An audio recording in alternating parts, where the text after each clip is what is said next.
Laki na nung luya ko. O, tama. Yan. Ang laki na ito ay nung ako ay nagtanim nito, ako ay na-flood content. Hindi ko alam kung bakit kasi may dala akong pang sa lupa. Kaya ayan. Oh, ang laki na niya. Tingnan nyo guys, ang laki na.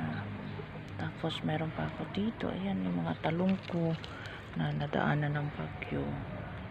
Ayan, ang laki na niya. Palaya ko guys, oh. Yan. Akala ko yun, hindi pa magulang yung palaya na niluto ko. Ayan pala. Kuha na siya ay. Tingnan mo. Nilagay ko lang dyan yung buto, pero to sumibol siya. Ayan na.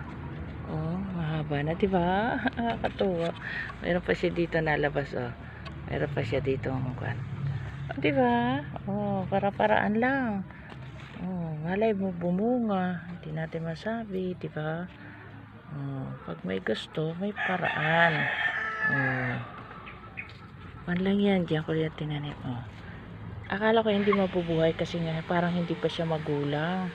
Niluto ko ang palaya. Diyan ko nilagay yung buto. Oh, ayan daw, diba? Ayan na siya, oh. Oh, akit siya dyan. Diba? Para-paraan lang. Try next time pagka bumunga. Videohan uli natin, diba? Thank you for watching. God bless. Ang ganda na ng aking mga ayun, aking blue. Ayan o. Laguna. Laguna. Tanim ng lola.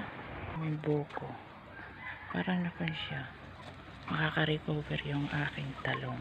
Marami siyang buko.